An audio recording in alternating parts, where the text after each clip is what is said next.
How you been, Rick? I've been great. How are you doing? I'm doing fine.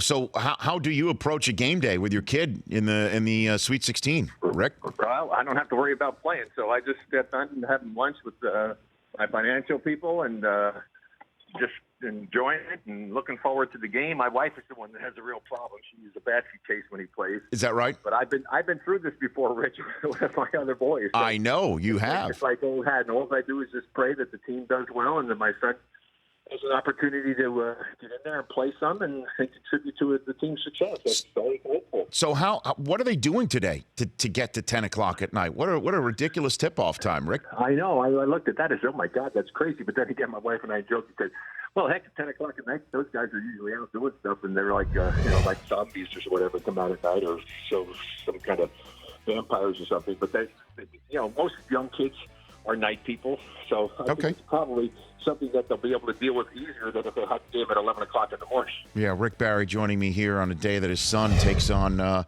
Wisconsin with the rest of the Gators here on the Rich Eisen Show. So what do you think happens in that game tonight? Wisconsin is completely, been there and done that, Rick, with this team that's trying to make its third Final Four in 4 years against the Gators. Well, experience is always something that's very valuable. There's no question about that. However, you still have to go out and you have to play the game. That's the beauty of sports, is that you have to go out and still perform and get the job done. If the Gators play the kind of basketball they're capable of playing, I think they can certainly beat Wisconsin. I think they can beat most any team in the country. Earlier in the season, they played against Gonzaga, and Gonzaga actually had to shoot. They shot 70% from twos and 60% from threes, or some ridiculous number in the second half to win only by 6 points. So they can play against some of the best teams in the country. They have done that. So I'm not concerned about it. I'm just hoping that they're just on their game. If they're on their game, they'll win. If they're not, and Wisconsin will win. So what do you think about LaVar Ball, Rick? He just has to stop talking. He's doing such a disservice to his son. His poor son has got to go. He goes to a press conference. He's got to talk about his father having these big verbal battles with Charles Barkley and now LeBron James and saying the things that he says. I mean, why would you do that to your son? He's doing a disservice to his son. I mean, obviously, every parent loves their child, and I love my children. And I tell people I'm not telling my son's better than somebody. Canyon, I tell you from a standpoint of a basketball person, I think I have a little more credibility than perhaps Mr. Ball as far as knowing about the game.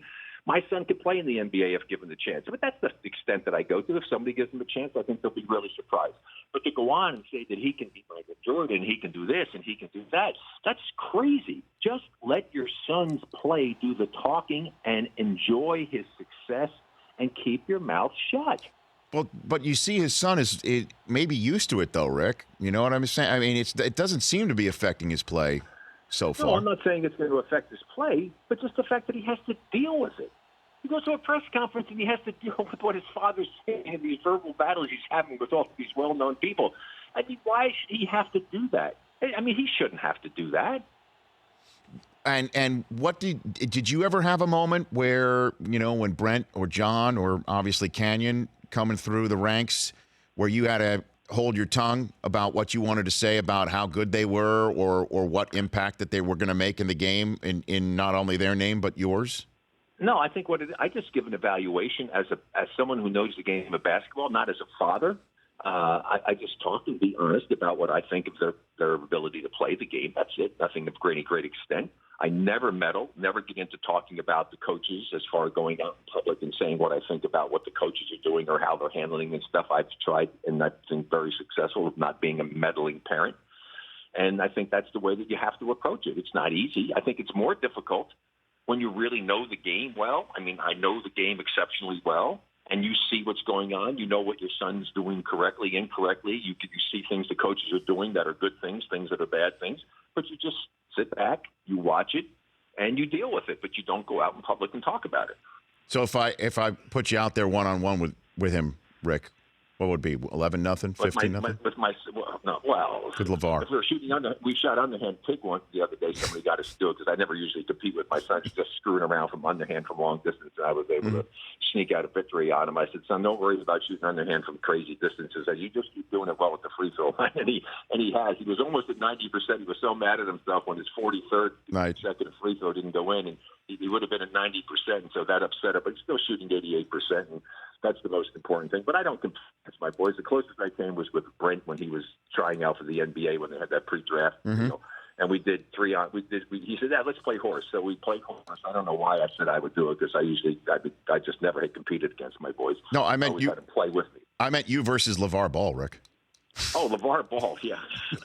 Give me a break. I mean, hey, come on. I mean, it's so insane that this guy is doing what he's doing. It just really is. And you know what? Here's the deal. He's getting all this recognition, all this publicity. I guess he's vicariously trying to, live through his son with this and getting all this national attention.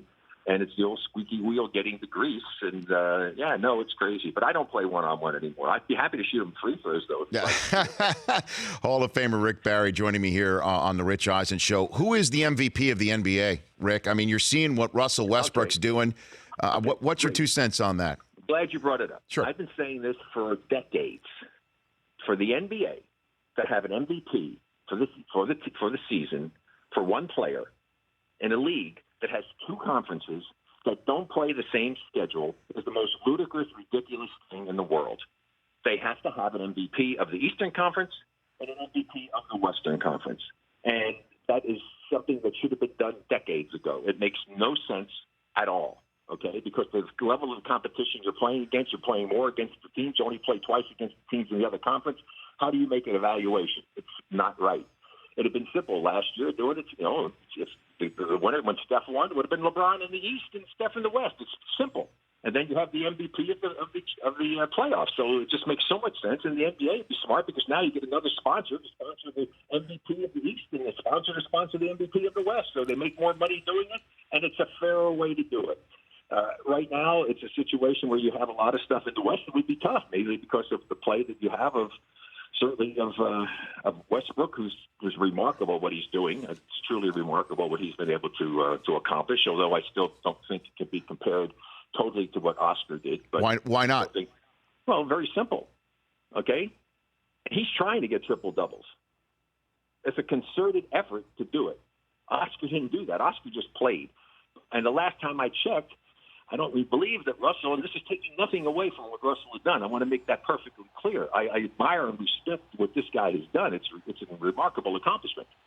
He's not driving against Wilt Chamberlain, against Nate Thurman, against Bill Russell, against Walt Bellamy, against so many great centers that would probably prevent him from getting a lot of the baskets that he got.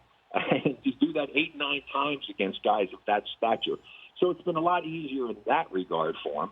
But the guy's remarkable what he's done. It's an amazing accomplishment. Plus the fact, back in the days when Oscar was doing it, the travel, we had 4 games in 5 nights, traveling by buses, trains, getting to bed at 1 a.m. after a game and getting up at 6 to fly on a commercial flight. These guys are out after the game, charter flights, getting a good night's sleep. I mean, it's so much different now than what it was back in those days. So that takes nothing away from what he did, but don't please compare it and say, that it compares with what Oscar was able to do. It's just a notch below it. Well, that mandates for me to ask you this question before I let you go, Rick, into that New York afternoon.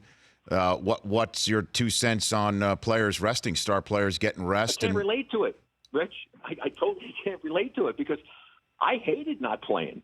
One year, I think with Luke Hornacek, I think I averaged 47 minutes a game, and most of the time I was up over 40, 42. But I wanted to be on the court. I wanted to be playing, and I really can't. I can't relate to it. I just don't understand why you would want to not play when you had a chance to play this unbelievably great sport. And now, if they choose to do it, here's the one thing, and I've said this for a long, long time. The NBA has to mandate that you cannot rest a player on the road.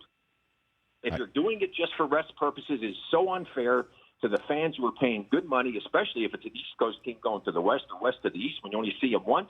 It is so wrong and so unfair. You cannot do it, period. I mean, and if they were decided, I don't even know if just don't allow it to happen. It just shouldn't happen. It's so wrong for the game and for the fans. Rick, love chatting with you. Good luck tonight with your son, and make sure your wife, takes it in stride. Marathon, not a sprint, and have a good time in the Garden. I guess this mandates one last question. What is your favorite Madison Square Garden memory, Rick? That's a pretty big building you've been in there.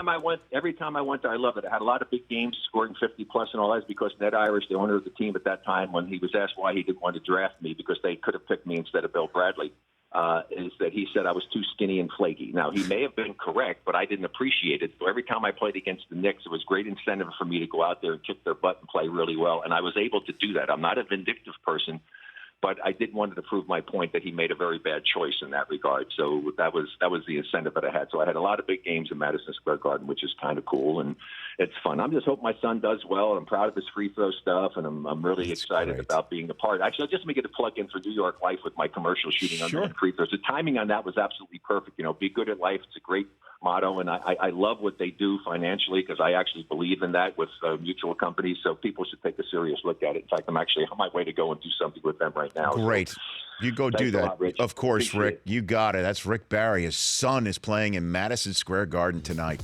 The Rich Eisen Show, weekdays at noon Eastern on Audience.